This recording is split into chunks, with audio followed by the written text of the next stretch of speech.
So here we are with those crazy guys, Sam and Eric, the Jokers of Lord of the Flies.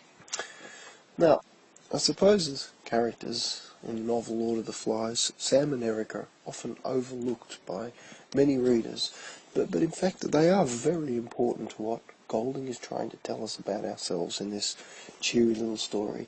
You could say that Sam and Eric are more like us than we would like to think, us the readers, more than we even realise at the time of reading, because we're basically swept along with the story and we have no control over what happens, even though we can see it coming.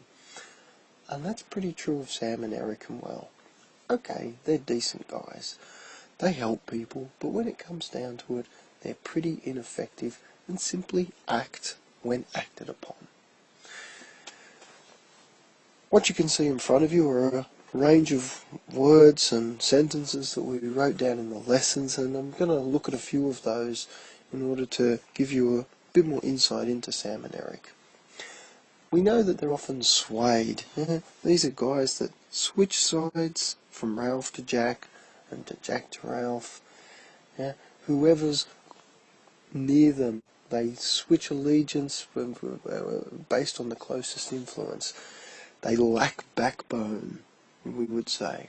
And I suppose one of the best examples of that is looking at how they act when they're carrying the first pig. They're up there leading the hunt, so to speak, or they're being involved in the hunt, even though at the time other important things were also going on. But even at moments when they could break their mould, they fail. Even when they could have made a difference, they don't.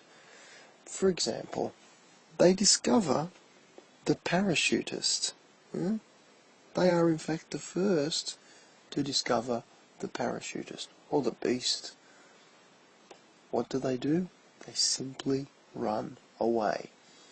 They certainly don't have the intelligence to investigate and wonder what could that be, as Simon later does. No, they hightail it out of there.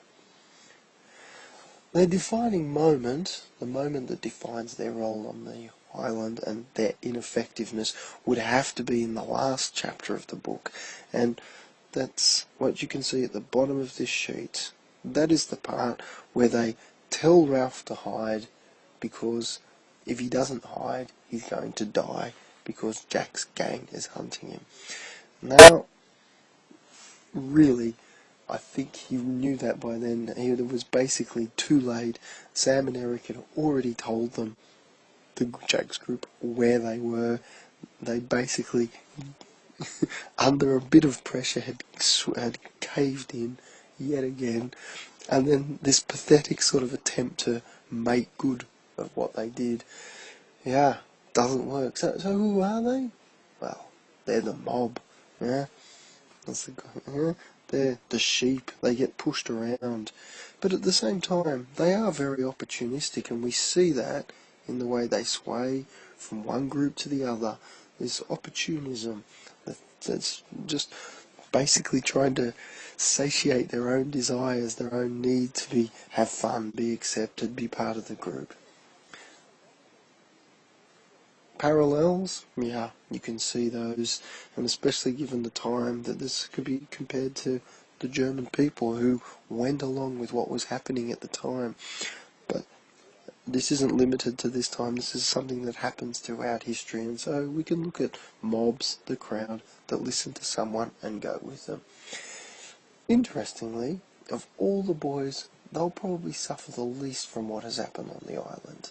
They'll simply convince themselves that they acted as well as they could, as well as humanly possible. And I suppose that at the end of the day, that's what many of us do in order to rationalise things. We rationalise things by doing the following. We make excuses. We just excuse our own poor decisions and our own poor behaviour by saying we did as well as we could have done, given the circumstances. It's not all that dismal, I suppose, because as bad as that all sounds, there's a bit of Sam and Eric in all of us. That's just the way we are. Get used to it.